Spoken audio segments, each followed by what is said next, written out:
So welcome to Energy First with Sarah and Jen. We appreciate everybody coming back again. As always, we just kind of like to go over the mission of our podcast. We cover everything oil field, nat gas related in relation to education. So that's either educating the general public about our industry or the education that can lead to careers within our industry. We discuss legislation. So that's either legislation that has already been passed that affects our industry or legislation that is pending that could affect our industry. And then most importantly is the people.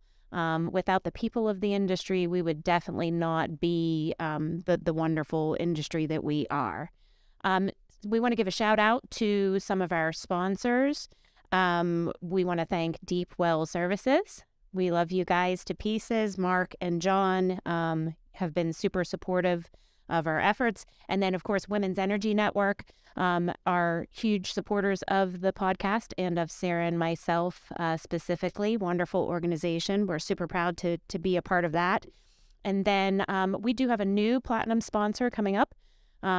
They are called Trident, and it is actually one of the ex-Range guys that owns that company. So they will be a platinum sponsor starting Wednesday, which is great news. We're going to really quickly kind of do a rundown of the upcoming events in the industry, like we always do.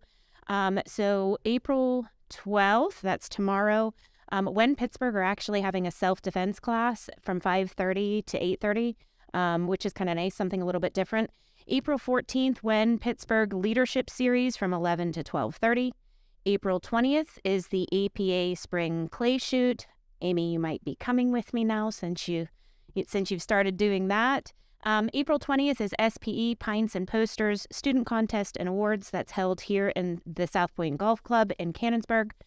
And then April 27th, we have the Mug Williamsport Happy Hour from 5 to 7 at the Stonehouse Wood-Fired Pizza. And Sarah, are you coming up with me for that one? Yep. Yeah, we need to go and see those guys up north. We don't get a chance to do that as often as we would like. And then, of course, we have John McEvers with us today and a quick rundown of our upcoming podcast schedule. Next week, we have Bill Lucas. He's the Executive Vice President of Junior Achievement coming in just to discuss how the energy sector has supported their efforts at Junior Achievement and what Junior Achievement actually does for our communities. The episode after that is a little bit different. There is actually a book that has come out. I encourage you guys to go and pick up a copy. And then I believe the movie actually came out in some theaters April 7th. Yep. It's called How to Blow Up a Pipeline. And we have invited several people to join us on a panel to kind of discuss what is being portrayed both in that book and in that movie. We have somebody from Williams coming in. Kyle Flanagan's coming from Greylock. We have a couple of contractors to kind of give the contractor side of things, but we really want to kind of debunk some of the myths and most importantly, some of the concerns that movie is going to raise. I have literally taken 3 or 4 phone calls now where pipeline operators are increasing their safety budgets in preparation for the backlash from this movie, which is mind-blowing to me. I mean, they're actually having to review how much security that they have out on their lines after this movie is coming out. And then the week after that, we have David Callahan. He is the president of the Marcellus Shale Coalition. And then we have Ashley and Mary Beth. Love you, Mary Beth, coming on from Americans for Prosperity. And then we have Tiffany Culp coming on after that. She's with Three Rivers Royalty. I think we're going to do a call-in show for that one. We have a lot of landowners that reach out to us with specific questions about their own leases or leases that are being proposed to them and give them an opportunity to actually ask those questions themselves, because I'm certainly not an expert when it comes to those types of things. And I think it would be really nice to offer that to some of our local landowners in the area. So those are the upcoming shows. And then Kevin Rothenbuehler, if you think you're not going to come on the show, we're definitely going to get you on in that one little tiny slot there. So there's a shout out to you, and you need to say yes. So without further ado, we want to welcome John McEvers to the show. John, thank you for joining us. Yeah, thank you, ladies. feel a little casual this morning, though you ladies are dressed fantastic. I worked a full day in the office in Denver yesterday and flew out and landed about midnight and early morning, so just running around Pittsburgh a little bit today in the field. And so, yeah, dressed a little more casually than you ladies. But we did it for you. Yeah. We planned it. We called each other last night. We usually wear, boots changed in the truck and the mud gets trooped into the place. So, yeah. Mm-hmm. Yeah. No, thanks for having me. If you need me to work the Kevin angle, I can certainly reach out to him. And you do it too. Yeah, work that angle if you need any help. I don't think you ladies need any help, though. He needs to come on. He's going to be a great guest. So we're looking forward to having Kevin with us. Good. So, John, tell us, what is your current position? Where are you at? Tell us a little bit about yourself, where you are and how you got there. Sure. Thank you. I'm at Entero Resources, Senior Vice President of Operations. Been there about 9 years, going on 10 years. So fantastic organization, great group. Very, very specific to this area. West Virginia is kind of the main operating area. We do operate in Ohio also. Nothing in the state of Pennsylvania, but and focused on developing unconventional natural gas, the Marcellus, Utica shale specifically. So yeah, over the operations, drilling, completions, permitting, civil, and then permitting, regulatory a bit, and then a little bit of the data analytics side too. So great group of people that I get to work with every day. And yeah, as far as how I got here, prior to Entero, probably 2007, 2008, worked for a small consulting company, really focused on developing the Bakken in North Dakota early. So 2003-4 was working the Bakken shale in Richland County, Montana. That was kind of the original Bakken 20 years ago. Baker? Yeah, Baker, Montana would have been just north of Baker. Baker still has a horizontal Red River water flood. That's what you think of with Baker, Montana. Trying to think of what that specific play is. I should know, but just can't think of it. But yeah. So when the Bakken came over to North Dakota, Montreal County specifically, EOG cracking that nut, probably 2006, 2007. So in 2008, jumped in on the consulting side, working for small operators, doing extended reach drilling, completions. Were you physically on the field at that point, or were you in operations? Both. Okay. So would work in the office in Denver or Billings, wherever clients needed my help, sitting in the office, working designs, development with them, and then had probably 25, 30 consultants sitting on rigs, frac crews in the field. So be in the field helping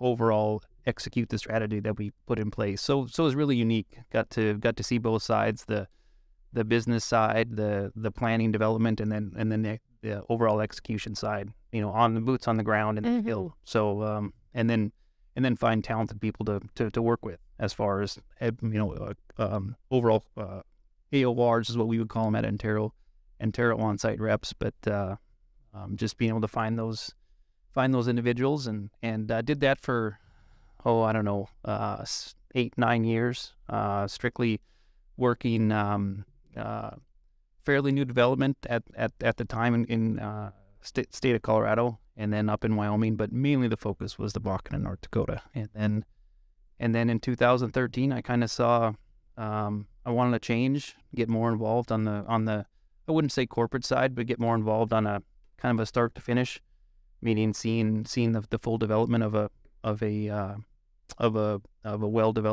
well development from permitting to production, and made the decision to jump out to Entero, which was certainly not in my wheelhouse, working more oil plays, but really had an interest in natural gas and seeing where that overall future development was going to go.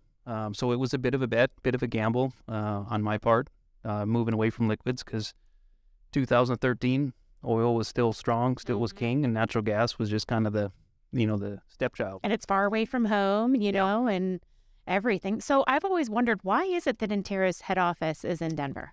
Yeah, that's a good question. The the CEO, CFO, our senior leadership is all in Denver. At that time, probably the last 15, 20 years, they really focused on their team and their asset development.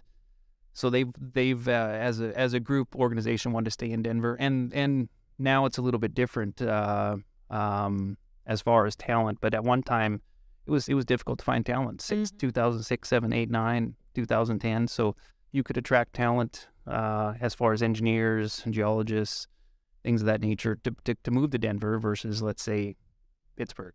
Yeah, what I do have to say and give kudos to Entero for is I work with a lot of operators that have their head offices elsewhere. And I definitely think out of everybody, you guys are very in tune with your operation. Chesapeake's offices are, in another state. It's a common model, but you guys seem to be able to manage it quite well compared to some of the other companies that I do work with. And just taking a step back there, thinking Pittsburgh's a fantastic city, but 15 years ago, that wasn't necessarily the place that people thought of to move to for oil and gas. And of course, now it's much different. Now Pittsburgh. Talent acquisition was a challenge. It was. Yeah. So that was certainly part of it. With that comment on, how we're able to basically make that seamless, I think is what you're saying. Mm-hmm. Saying, okay, whether you talk to a VP in Denver or a superintendent in West Virginia, the message is very streamlined, very, very similar. So that's a lot of communication. I would say COVID probably solidified our communication as a company, meaning that it forced us to work remote, where if you're in Denver and you have all the staff in West Virginia, you're always remote, right? You just physically can't be there. As much as you want to be, you physically can't be there. But then when COVID happened and everything went to WebEx or Teams, for Entero, we chose WebEx, and great platform for communicating. It really did formalize that, hey, we've all got to get on the phone, 8 times a day, not every hour, but we've all got to have these meetings, and we've got to, be in front of each other and communicate so we can all hear the same message instead of just one person picking up a phone and talking to another, and then that message gets overall delivered. It was everyone get on the phone because you're working remote. So, and then, this has been it was a bit of a challenge initially. It's been much better now, but, you have to turn your camera on. If you're going to be working remote, I want to see your face, see your mannerisms, because it's a challenge. You and your jammies. Yeah. It was Have you seen all the camera bloopers that people have? No, What I will say is, it was a humbling experience for me, and I've done a lot of kind of WebExes and things like that. And I'll really quickly tell you, I did the worst presentation in my entire life for Dominion. You guys know what I did. But they changed the platform up on me like 10 minutes before and said, hey, we want to use this internal one. And I wasn't familiar with it. So I couldn't move between screens. I kept hitting mute. I said the F word like 3 times. I had 19 engineers on this call. And I was like, this is the worst presentation of my entire life. I'm like, at least they will not forget Jen, right? So I hang up the phone. I call the guy that facilitated it. I'm practically in tears. I'm like, I'm so sorry. It's like, it's absolutely fine. So we go back after COVID, and I actually replicate that in their offices. Every single person remembered me. They were like, you're that girl. I'm like, yeah, I am. But I also think that going through that whole process really humanized us, because you were seeing people in their homes, right? Kids are running around in the back. Dogs are barking. Yeah, exactly. Right. I had peacocks calling in the back. People would be like, what is that, Jen? I'm like, it's just the peacocks. It sounds like a woman screaming. I'm sorry. But, you really did get to know, I think, your coworkers on a different level going through that experience. Yeah. And then really what I worked on, and I continued to travel 2020, 2021, 2022, and really worked on pulling the teams together. Certainly not in the office at the time, in 2020, back in 2021, we were getting back in the office already, but really trying to, whether it was sit down for a supper, or somehow get everyone to socialize. So yes, you're on camera together every day, and you're seeing a 2D of people, but then, hey, I need to fly out here, pull everyone together, once a month, once every 2 months, and really make sure we have that connection with each other. It's good for mental health also. Yeah, people tend to take that for granted, that overall in person if you want to call it. Absolutely. And there's nothing more valuable than being able to sit with someone, visit with them, mannerisms, how they're responding to your message, how you're responding to their message, and just overall communication. It can be taken for granted, and that's one thing that I certainly value,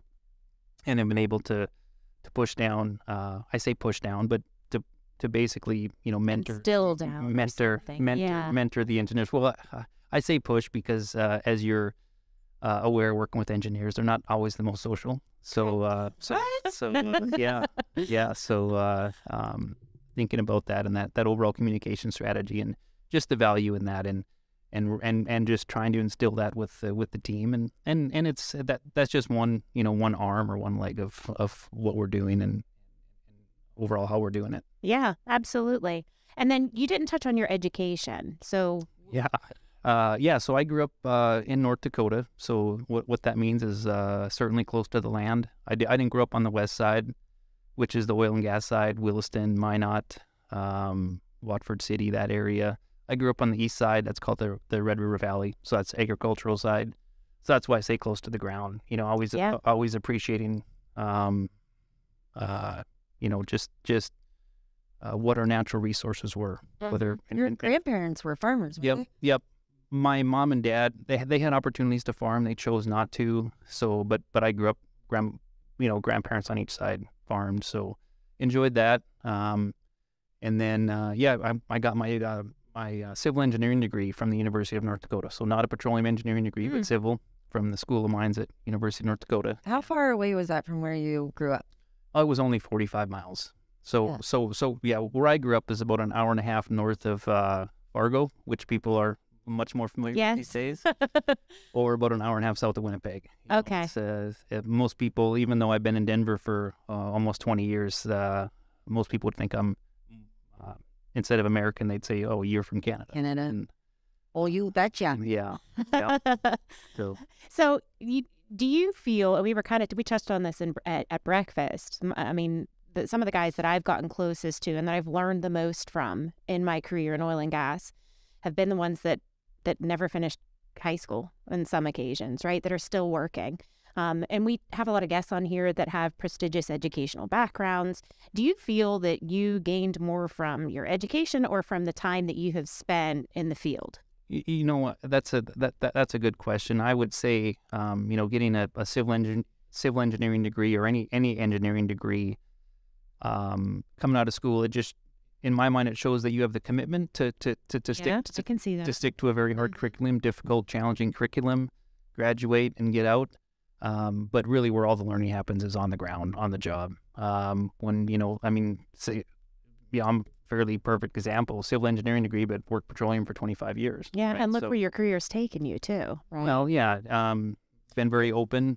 Your career's like very sorry, I didn't mean to interrupt you, but your career was fascinating to me because you started at the same place that I started at the beginning of the life cycle of the well. So you were more in the exploration side, right? On the on the service side, started with Schlumberger back in 1998. Yeah, but I was there doing production. Yep. Right? So I was kind of towards the end of what you started. Yep. And not only were you there, so you did unconventional plays. You helped develop unconventional plays at the Bakken. Yep. You helped develop them at the Avo, right? Yep. In New Mexico. In New Mexico. Yeah. And then you did it again here. Yep. And just to clarify that, not within Schlumberger, was there for 3 or 4 years. I kind of touching on that on the service company side of it. This is another thing that trying to build the teams and whether it's drilling, completions, just operations, but certainly on the completion side, all the engineers that work on the team have come from a service background. Just to give them that perspective of. That's important. It is. And unconventional. Horizontal fracking is a monumentally technology, right? And that's actually what has changed over the years. So when you say about the overall unique experience that I have, being able to complete horizontal wells in 2002 in New Mexico, the Abo formation, all the way to right now to 2023, seeing 20 years of that development, what's changed is the completion technology. As far as drilling, yes, drilling's changed somewhat. Rotary steerable, faster, better, straighter wells, safer, more on the overall accuracy of where we're steering those wells. So that's changed, but fundamentally it's the completions that have changed. And the world desperately needed this increase in production too. Yeah. Now, like, people don't think about the fertilizer. We were worried, in the 1980s about being able to feed the world, right? And we wouldn't have been able to produce it at abundance without this technology. Well, and you think back to one of the original gas plays, the Barnett Shale. People sometimes forget about that, but prior to the Barnett Shale, and kind of even come a little full circle with that, kind of jumping around a little bit, but right now, as far as energy independence and the United States, we're able to export natural gas through LNG, liquefied natural gas. A lot of those plants actually, I haven't done enough research on it, but a lot of those plants were actually designed and built to import natural gas because I'd heard that before. Because we as a country, we're at kind of a, I wouldn't say a standstill, but certainly a decline of abundant natural gas within the United States. We didn't, due to technology, the way we were accessing it. I would say maybe not technology, but oil was more king. So companies were chasing oil, and I think natural gas was a little bit kind of outside the realm of what people, as far as operators, were searching for. So and part of that was price driven, right? If the commodity price is low, then there's not a lot of there's not a lot of demand to chase that and drill that and put that large risk, that large expense, capital expenditure up front to develop that. So there had to be a price component there too, but kind of coming back, full circle. So as far as the Barnett Shale, developing that, potentially having to import natural gas, and then with when you think about 33 billion cubic feet a day of natural gas coming out of strictly the Marcellus and Utica formations today, that's a third of what this country consumes, or what I wouldn't say consumes necessarily. But a relatively small footprint. Yeah. But as far as what this country produces is about 99 billion cubic feet a day. So 33 is coming out of the Marcellus Utica. Between the Haynesville and the Permian, that's another 33 BCF. So there's 2/3 of all the natural gas that provides all the things that you talk about, from fertilizers, but also power generation. One thing that people, I don't think, realize as far as fertilizers go, so you need natural gas in order to make ammonia, right? And then you need ammonia in order to produce an abundance of food. If we completely eradicated natural gas, our food production would be cut in half in the world.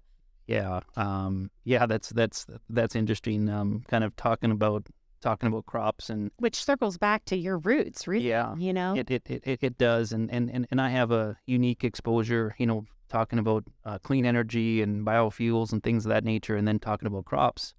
I grew up with biofuel that all of us kind of take for granted now because it's been forced on us, but ethanol. Mm-hmm. So you have to, in the U.S., we choose to grow corn and then process that corn to produce ethanol. It's blended roughly 10% in all of the gas that we have in our cars, whether you want it or not. If I could find a gas station that has no ethanol, generally speaking, you would go to that, or at least I would. Small engines, things of that nature, just because ethanol, the BTU content is much lower than a gallon of gasoline. So a gallon of ethanol, maybe 84,000 BTUs versus a gallon of gasoline, 120,000 BTUs. So when you break things down to it, the actual energy content, so we can have a good comparison. Yeah. Break things down to so you're comparing apples to apples. How much energy will be created by burning one fuel over another. So just being around that and consuming, billions and billions of bushels of corn to produce ethanol, which is, not the most energy efficient biofuel out there. And thinking about that, well, why not? Well, because now this is 20 years ago, and I haven't kept up with it as much, but even 40 years ago as a kid, but just as recently as 20 years ago, the amount of energy to produce that 1 gallon of ethanol is with the diesel, tractors, fertilizers, that energy is about 80,000 BTUs to produce that 84,000 BTUs of so it's almost like a break even. It's almost like a break even, but it's interesting where the credits are for ethanol and what makes it, what people say why it's more advantageous. This just kind of blows my mind, but they give a credit because in the ethanol producing process, they give a credit because it produces CO2, carbon dioxide, but they call it a credit. Well, that's not anything that you hear anyone else ever talk about. Yeah. Is burning fossil fuels, we create carbon dioxide. Well, that's not a credit to our environment. That's a sure a detriment. But plants like CO2. Yeah. Left it. Isn't it green? That's right. That's right. So, but yeah, I don't mean to get too far down the biofuel or the renewable side of the energy. I'm a supporter of all forms of energy, and we all are. Yeah. But it's able to tie all these things together in one kind of. I think it's just looking at things logically, and I think that's part of what we're missing right now. When you're producing something that is basically negating itself in its own production compared to what we're able to do on our side of things currently, it just doesn't make any logical sense. And I think that kind of goes across the board with some of these other things. It's not that I don't support them or, see value in investing in further development of these technologies. It's just not ready yet, right? It doesn't make logical sense quite yet. But listen, I want to kind of circle back a little bit because I've worked with Entero off and on for multitudes of years. Yep. I've seen it through its trials and tribulations, and it is a massively different company now than it was when I first started, and in a very positive way.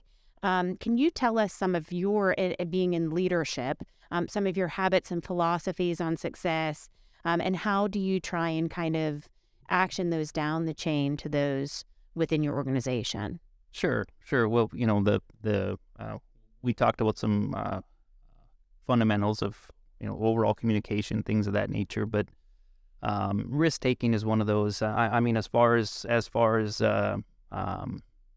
drilling, completing horizontal wells, almost everything we do has risk involved in it. So it's how do you manage those risks?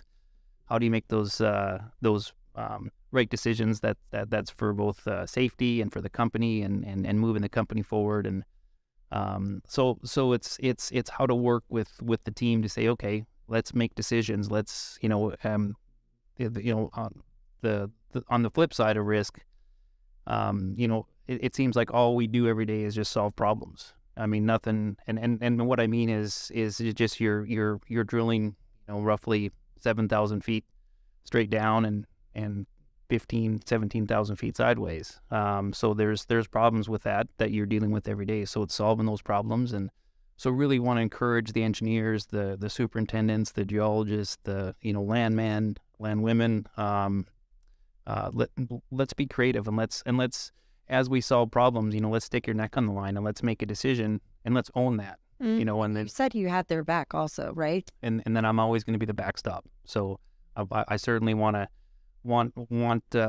teams to work within the freedom of their own abilities, of their because as you're challenged, you're able to take those fundamentals and work off those basic engineering fundamentals, principles, and then further that overall understanding and continue to develop your skills by solving problems, making decisions, and then some will be right and some will be wrong, right? You're just doing the best that you can. And then by sticking your neck on the line and saying, yeah, that's my decision, you're going to put a lot more preparation and effort into not failing. I mean, failure is a part of what we do. The oil and gas is a very unique overall industry because the smartest people that are in oil and gas didn't go to Stanford or MIT. The smartest people in oil and gas got to be in an environment where they got to make mistakes. Mm-hmm. They got to be boots on the ground in the field or in the office, made a mistake, had the environment to where they could quickly recover, react to it. It wasn't catastrophic, but they learned from it. Whereas I think a lot of industries, you're expected to have that knowledge and education when you get started, which fundamentally people do in the oil and gas industry. It's but not like a doctor can be like, oh, let's try removing the liver. It's like, oh my God, he died, Yeah, no, that's exactly right. So kind of going back to that, some of the sharpest, smartest people that I've worked with, superintendents and on up, they've had that exposure to failure. But generally speaking, you only fail once in that certain realm and that certain decision. If you continue to fail in the same thing, that's different. That's a different story. But when you can be in that environment, that supportive environment, have that mentor to support that, and you've basically reached the ceiling that of your understanding, and then you have a failure. And then you can kind of go back, and where you turn right at an intersection, you go left at a decision point, and then you take the other direction, and you follow that path until, again, you kind of hit your head on the ceiling, and go, okay, that's the extent of my understanding, and then all of a sudden you make a breakthrough because you failed.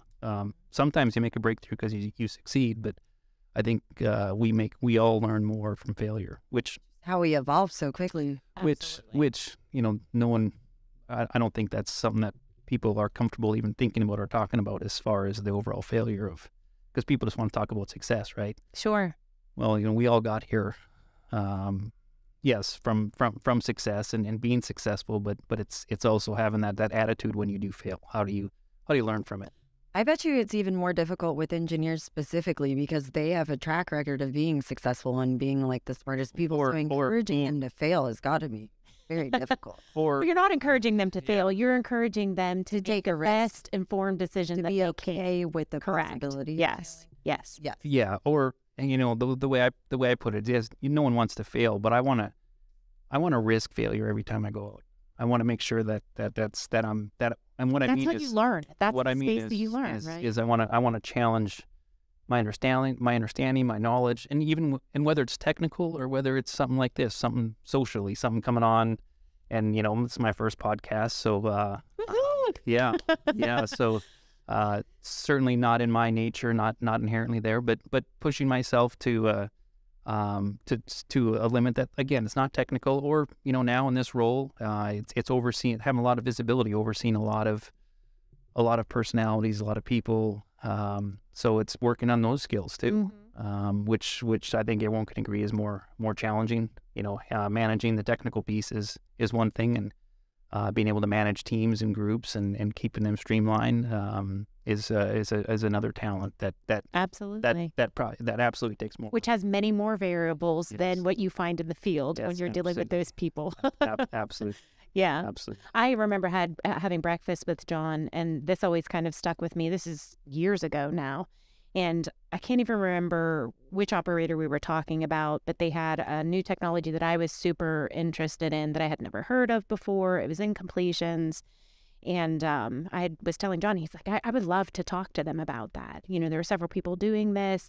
And it was just so refreshing to have somebody in a leadership position, particularly in our industry, that was open to that kind of discussion. I think that's rare. I don't understand why we hold our successes and our failures as close to our chest as we do, allowing other kind of operators to repeat those mistakes or not be able to utilize those technologies. And you've never been like that. Yeah, I mean, yes. There's some things that are proprietary. I understand. Yes, that is specific to Entero and the things that we've developed internally that are. What are they? Yeah, that have really been the pathway to success for us. But yeah, you're right. You're always open, I think, for communication, and that's that. That kind of goes back to maybe an earlier question I didn't answer. Talking about why did you come to the Northeast, and it was truly a professional challenge on my part to say it was a risk. Yeah, to say, okay, I've got my skills that I've worked in these other basins, unconventionals, extended reach drilling, completions.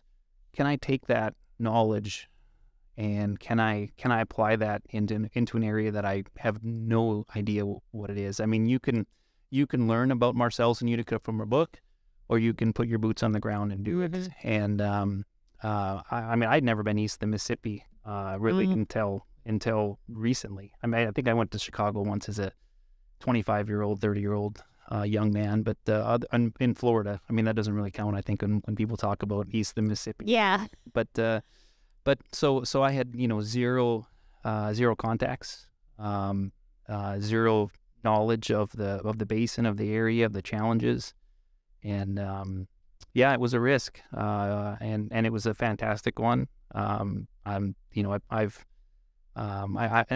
the other thing I say to the engineers, geologists, you know, if you don't put anything into it, you're never going to get anything out of it. Meaning, if you put 75% of your effort into something, you'll maybe get 90% back. If you put 110% into something, you'll get 200% back.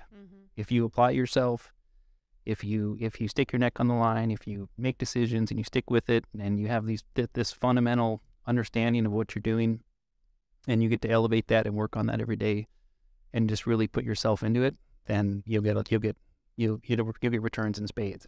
See, you are a very unusual engineer, and most engineers compartmentalize, and they're very analytical, and this person belongs in this box, or Sure. You know what I'm saying? And you're inherently, this isn't, I don't want to misquote, but you said social skills aren't inherent for you. Is that what you're saying? Yeah, I'm not what you call Extrovert. what you call an extrovert. I would say He's an engineer. Yeah.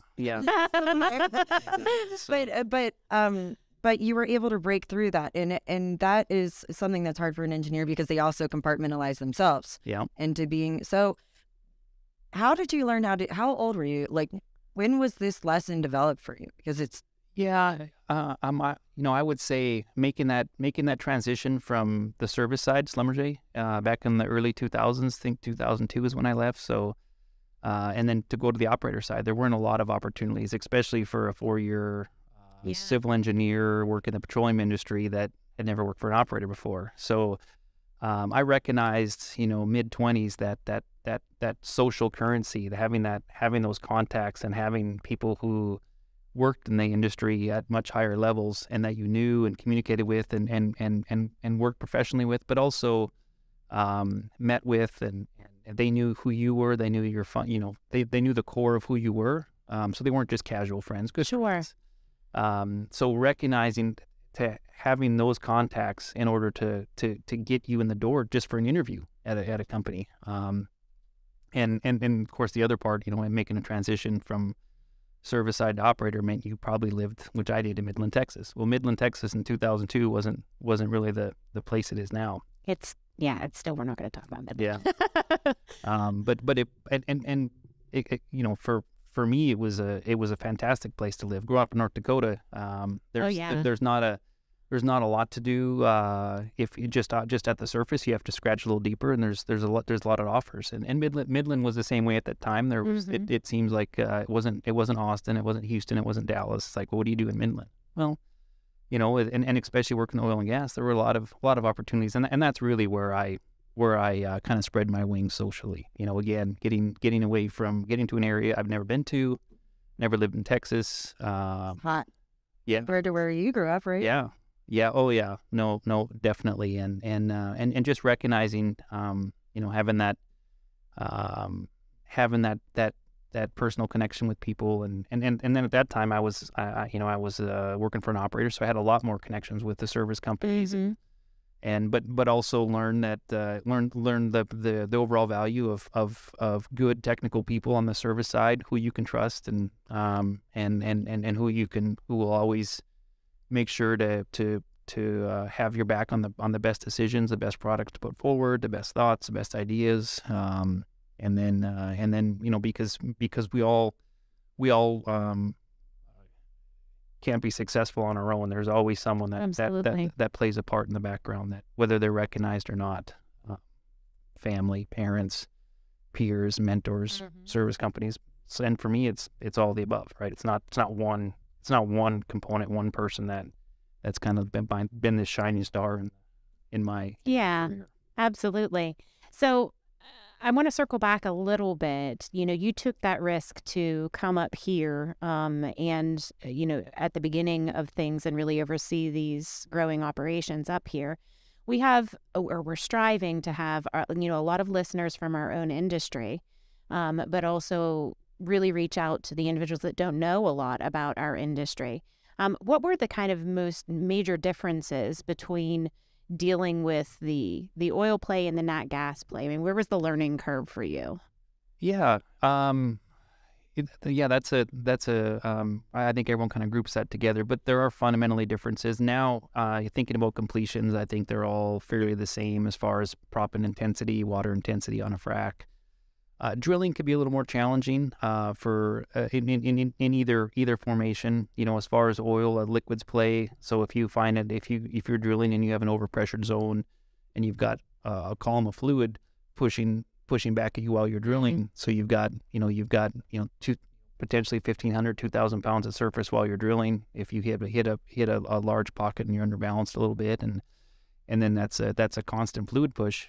That's a huge risk, and same with completions. Natural gas, it's dangerous, right? Yeah, because stuff is going to shoot up out of the hole. Yeah, and so very good well control is required both in oil and gas, and then with that natural gas base, especially in the shale plays, horizontal unconventional plays.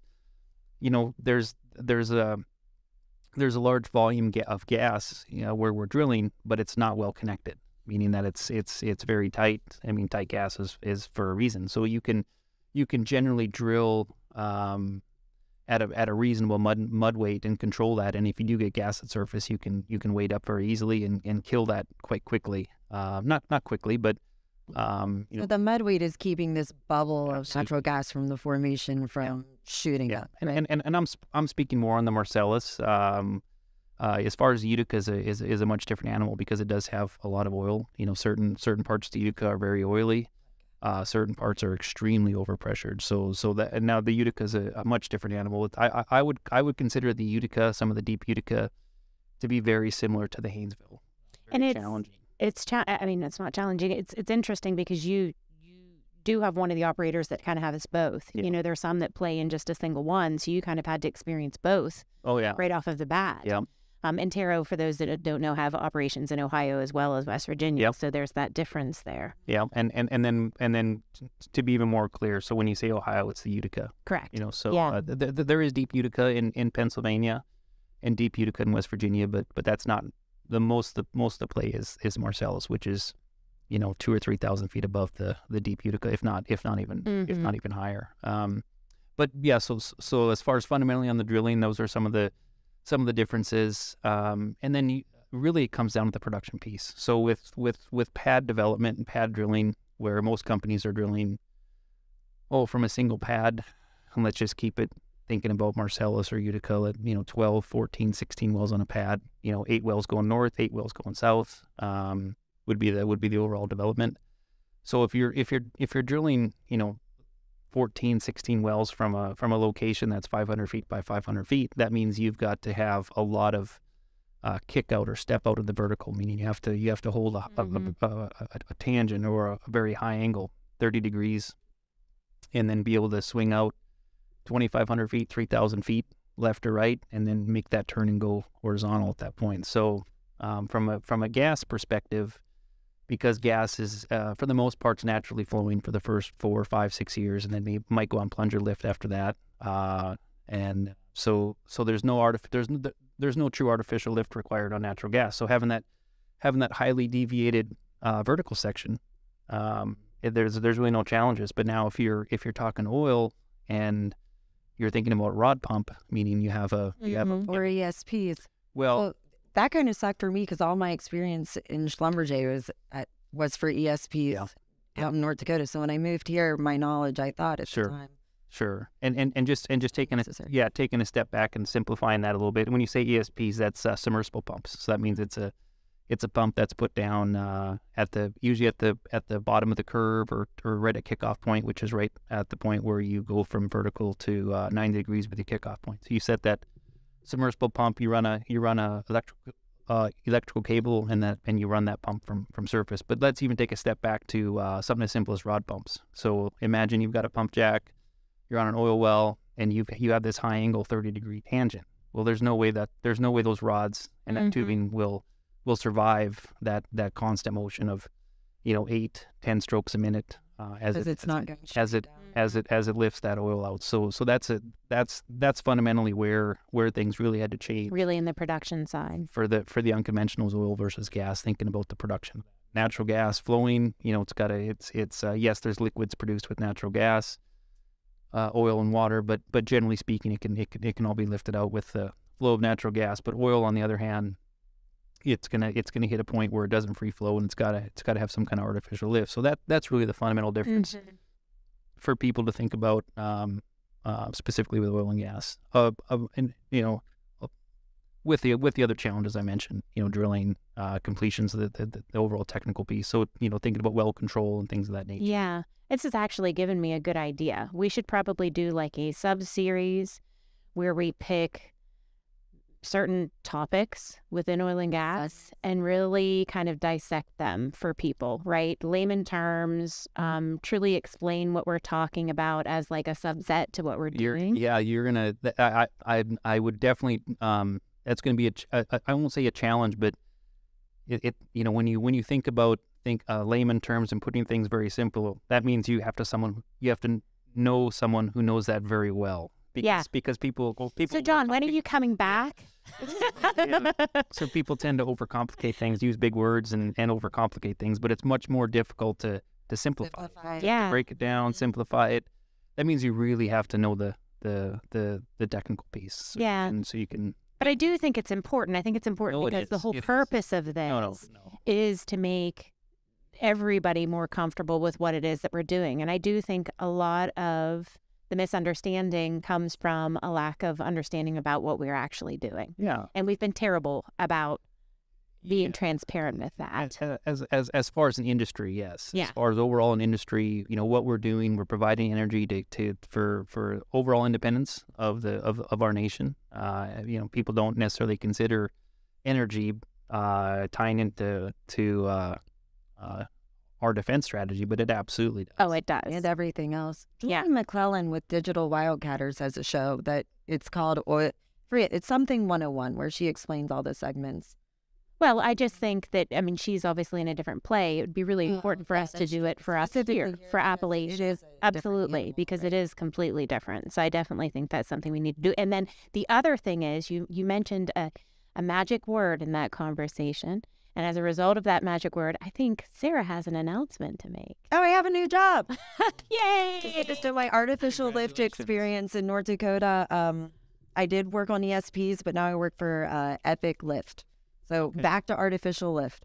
Wow, plungers. Yeah, you mentioned plungers. I was like, ooh. I saw her little eyes light up. Yeah. She heard it. Yeah. That's funny. So, John, I really want to thank you for joining us. Do you have any kind of final thoughts or anything that you'd like to talk about? How has this experience been? Because this has been out of your comfort zone. Sure. It's been a challenge. As far as the podcast. Yeah. Oh, okay. Yeah. No, it came in person. And I did. I was able to tie it in. Thinking out with my schedule, travel. Fantastic opportunity with sitting down with you ladies.